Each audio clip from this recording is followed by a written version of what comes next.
Hello, welcome back to Let's Play Mass Effect. In these next couple videos, we're going to just be talking to people.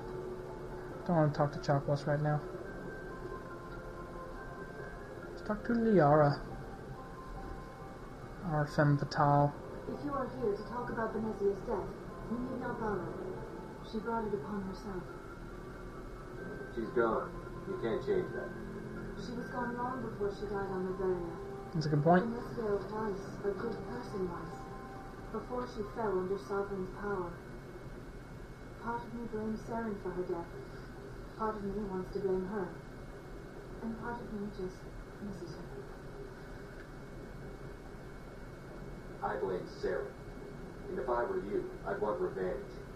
We have enough reason to stop Saren. I do not need to add revenge to the list. But you can, that's the point. Path, just as I have chosen mine. I am with you until the end, Shepard. Excellent. Maybe we could pick up where we left off. You were telling me... Actually, I think I was talking about my interest in you. Ooh. And making a fool of myself in the process. Don't worry about it, baby. As I said, I am not used to dealing with people, especially humans. I did not really know much about your species when we first met, Shepard. I found it hard to take humanity seriously. Your kind always seemed so rushed and high-strung. We don't have the luxury of time. And the Asari can live for 1,000 years. We're lucky if we hit 150. That's different in the future. At first I thought that was a weakness of your species. After spending time with you and your crew, however, I think it may actually be an advantage. Explain. You humans are creatures of action. You pursue your goals with an almost indomitable determination. It is an admirable trait, but also an intimidating one. Yeah. Shit, yeah, it's intimidating. Can't argue with results. No, but there are consequences. Unfortunately, the rest of the galaxy sees humanity as a bully. You run over anyone who gets in your way. It is up to people like you to change their minds, Shepard. Why me? There is a reason the Council chose you to become a Spectre. They saw something special in you. The best of what humanity has to offer. I looked into your history. I know what you did on Torfin. I cannot even imagine how horrible that must have been, but you did what had to be done. Why are you so interested in me? I wanted to know more about you. To understand what made you into the man you are. There is something compelling about you, Shepard. I agree. Unacceptable. Are you sure you're interested in me? Or is it my visions of the Proteans? I admit, your connection to the Proteans had some... You intrigued me, Shepard. Okay. But I was not sure if it was appropriate to act on my feelings. I thought there might already be a relationship between you and Chief Williams. No. Williams and I are just friends. Nothing more. My mistake, then. I am not as adept at understanding... Wish there was a flat-out no option for that one, because that's what it is. But what about us, Shepard? Currently. Is there a mutual attraction, or was I wrong about that too? No, you're right. There is something between us. Don't worry, guys. You will be seeing the goods, I believe. But does this not seem rather strange? Sorry about that Why clinking you noise appear earlier. so close to... Just a couple seconds earlier. We have only known each other a short time. We are from two different species. We have almost nothing in common. This makes no sense. Doesn't have to. These things never make sense. They just happen, and we get swept up in the storm. You make it sound so chaotic, so dangerous. Hopefully you didn't hear that. That's why it's A fun. little danger makes things exciting. This is all a bit overwhelming. I am not used to this. You. I need some time. Take all the time you need, Liara. I'll be here. Thank you, Shepard. Let's just talk about something else for now. We talked about all that before. I should go. Goodbye, Shepard. That was a good talk. By the goods, I meant her goods. If you know what I'm saying. Wink, wink, nudge, nudge. Thrust, thrust, I suppose. If you prefer to be that crude about it. So, we can go talk to Wrex. probably go talk to Tally.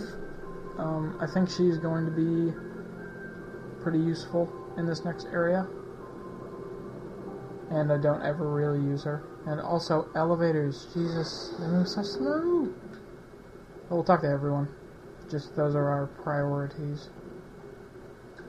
So, we've got Saren on the run. Hell yeah, we do. It won't be long now. Saren's good, but I'm dead. Good. He can run to the core. To the As core. soon as I met him, What? Why didn't you tell me this sooner? I would have if I was important. I'll decide what's important. Now tell me how you know Sarah. This was a while ago. A bunch of mercs were bragging about a job out near the edges of the terminus systems. They said it paid well and the boss was never around to ride them. They said he was looking for more men, too. So I checked it out. I didn't know Saren was openly recruiting mercs. It wasn't that open, and he only showed his face once. We've been raiding ships in the area for months when they took out. I just try to stay quiet for these talky episodes. Our biggest. So my apologies if you love my voice for whatever reason. Checking bodies for valuables, looking for some extra credits. That's when I saw him. Well, you can just say What goodbye. did Saren want with the ship? Oh, and also in this episode we're going to exploit a little He was just moving. fun to the thing ship, that I need to watching. actually do myself. Couple of 'Cause I make the mercs joke all the called time, my but name. Never But he actually do never it. spoke to them. Never spoke to anyone. I had a really bad feeling about him, so I got the hell out. Didn't even wait to get paid. That's the only time you saw him? Yeah. Didn't even know who he was. Still would have if I hadn't joined up with you. But my instincts were right. Every other merc on that mission turned up dead within a week. Damn. Every damn one. So long, Wrex. Shepard. Alright. So, Shepard. Wrex. Shepard. Wrex. it's fun. Shepard. Wrex. Shepard. Wrex. Okay, that's it for that. Good talk to Tally, then we'll come back around to Garrus, and then we'll talk to the... Then we'll talk to the... I don't know who we'll talk to after that. Oh, Ashley, duh. Sound... Are you okay? I don't know. Your ship is amazing, and your crew's been really great to me, especially your chief engineer. What? But I just sort of feel out of place. The Normandy runs so smooth, it feels like we're not even moving. And the engines are so quiet. How do you sleep at night? The silence wakes you up? Back on the flotilla, the last thing you want to hear is silence. It means an engine's down That's or a- an air filter shut down. It's interesting. I guess you don't have to worry about that here. But old habits die hard. But it's more than How does she know that idiom? The ship feels so empty. It's like Is it actually an idiom, or is it a euphemism? Or are those like the same exact thing? Never really understood that distinction. Get away from the crowds. Now that I'm out here, I kind of miss them. Sometimes we don't appreciate what we have until it's gone. That's true. I'm starting to wonder if that's what the pilgrimage is really about. It's given me a whole new perspective on my people and our culture.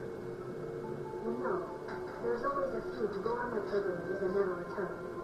I always assumed something bad happened to them. But maybe they just wanted a different life. You do plan to return to the Lightning Fleet, right? I could never abandon my people, Shepard. I will go back eventually. But we have to stop Saren first. Yeah. Otherwise, I might not have a home to go back to. Oh, Tell that's me about your nice. Our lives aren't easy. Resources are scarce, and we are constantly on the move. Everything we do must in some way contribute to the continuation operation of the migrant fleet. There are 17 million foreigners in the flotilla, and each of us relies on the others for survival. The bonds among my people are strong. Unfortunately, we have had to surrender many of the freedoms and civil liberties other species take for granted. What kind of freedoms? Well, it's illegal for parents to have more than one child. If our population grows too much, it would stray our resources to their breaking point. Of course, we also can't allow our numbers to become too few. If our population is in decline, the rule against single births is temporarily repealed. In extreme cases of population decline, incentives are even offered to encourage multiple births, though the Conclave hasn't had to take such measures in nearly a century. That's your government. The Conclave is our civilian branch of government. Each ship can elect a representative to serve on the Conclave and make decisions that affect the fleet as a whole. On matters that affect an individual ship, however, the captain has the final say. It's a tradition that dates back to the early days, when the fleet was governed by martial law. Fortunately, most captains nowadays are smart enough to have an elected council from their crew to give them advice and guidance. So the ultimate power rests with elected officials. In practice, the Conclave and the respective council for each ship tend to set the rules that govern our daily lives.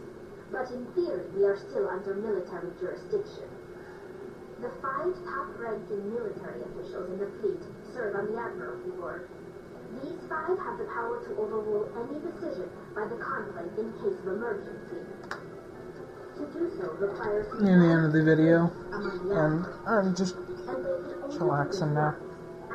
I hope we can get the rest of them done in the next video, and then head off to Pharos. I don't think we need to go back to the Citadel yet. Okay, that's all we need to know about that. I should go. See you later. Shepard. Wrex. Garrus time? I think we have time for Garrus. If he'll talk quickly.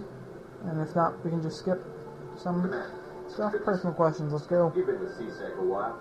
Have you seen not as much as you. Yeah, I've seen some interesting things. I bet you have. Anything in particular that stands out? I remember this Solarian genetics experiment to investigate. That case was really disturbing. What happened? Why were you investigating? I was tasked with tracking black market trade on the Citadel. Most of it harmless, about 90%. But during the course of my investigation, I noticed an increase in the trade of body parts. What? It's crazy. We usually get a few of those, but not the numbers I was seeing. We weren't sure if there was a new black market lab or if some freight was harvesting organs from citizens. You'd seen this before on the Citadel?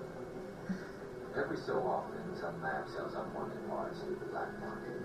They're not as bad as the sun. I remember this one Elcor diplomat we caught in my first year on the job. What? Selling no organs. I'm stationed in Manhattan. Elcor? Turns out there was more going on than we first realized. That's crazy. So how did you figure out what was happening? First, we got a sample and I made it. The weird thing is, the match medicine took. Whoops. After a bit of digging, I discovered this turret worked briefly for Dr. Sir Winter's lab, hoping to find evidence of cloned organ. There was nothing. No Solarian hearts, no Turian livers, not one Krogan testament. You're kidding, right? Why would anyone want Krogan testicles? Some Krogan believe that. I think that might be a call for, like, either that's a call forward or there's a joke in the second game that's a call back. And there's something where you can taunt this guy and you can say, or I'll rip your balls off and sell them to a Krogan. It's probably a call back, but who knows? That's pretty cool. We gotta go. I brought in some of the employees for interrogation. While I was interviewing one of them, I came across something suspicious. You mean threatened? Was that really Maybe not. Either When I paid off, one of my detainees started bleeding. usually during the interview, I ordered a full exam. crap, running out of time. Our medics now